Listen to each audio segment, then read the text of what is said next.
En Europe, le président français François Hollande et la chancelière allemande Angela Merkel se disent unis pour résoudre la crise des réfugiés en Europe. Ils veulent travailler ensemble et dans le même esprit pour régler la situation qui perdure depuis plusieurs mois. Ces commentaires ont été faits pendant une conférence de presse commune précédant le sommet des dirigeants de l'Union européenne et de la Turquie qui aura lieu lundi. Madame Merkel et Monsieur Hollande ont aussi discuté d'un cessez-le-feu en Syrie.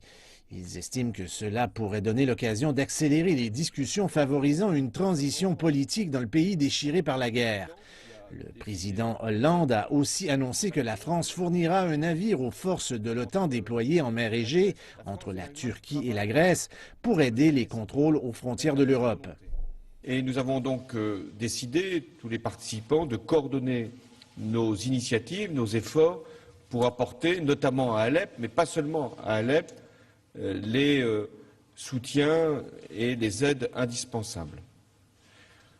Nous avons également réaffirmé l'opportunité de cette trêve pour accélérer les discussions et ouvrir un processus de transition politique.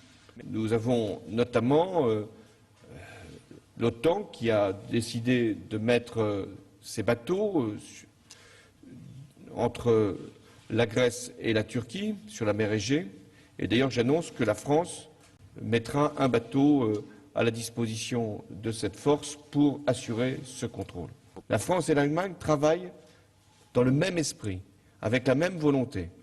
Et la France respectera l'ensemble de ses engagements, et notamment pour les mécanismes de répartition qui avaient été fixés. Je m'étais engagé en septembre dernier à accueillir 30 000 réfugiés syriens ou irakiens, et cet engagement sera tenu.